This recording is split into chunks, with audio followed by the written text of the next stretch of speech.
शिंदे सिंधुदुर्गामध्ये लक्ष्मी दर्शनासाठी येतात. शिंदेनी स्वतः काही केलेलंय का असा सवाल केला गेलाय. काही केलं असेल तर ते प्रचारात सांगावं. वैभव नाईक यांनी शिंदेंवर गंभीर आरोप केले.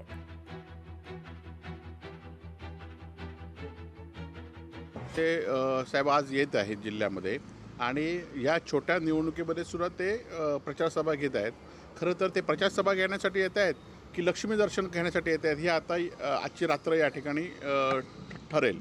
परंतु त्याचबरोबर एकनाथ शिंदेंनी गेल्या वर्षभराच्या कालावधीमध्ये किंवा आपल्या 2.5 वर्षाच्या उद्योगी मुख्यमंत्री केल्यानंतर काय कामं केली, या शहरासाठी कुठला विकास निधी दिला ते जाहीर करावं.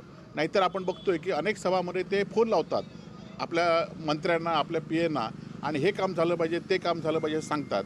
म्हणून त्यांनी आपण गेल्या 3.5 वर्षामध्ये काय निधी या मालवण शहरासाठी दिला, कुठली अपूर्ण कामं पूर्ण केलीत, याचं खरं तर आपल्या भाषणामध्ये सांगितलं पाहिजे. लोकशाही मराठी ऐका, पहा, जागरूक रहा.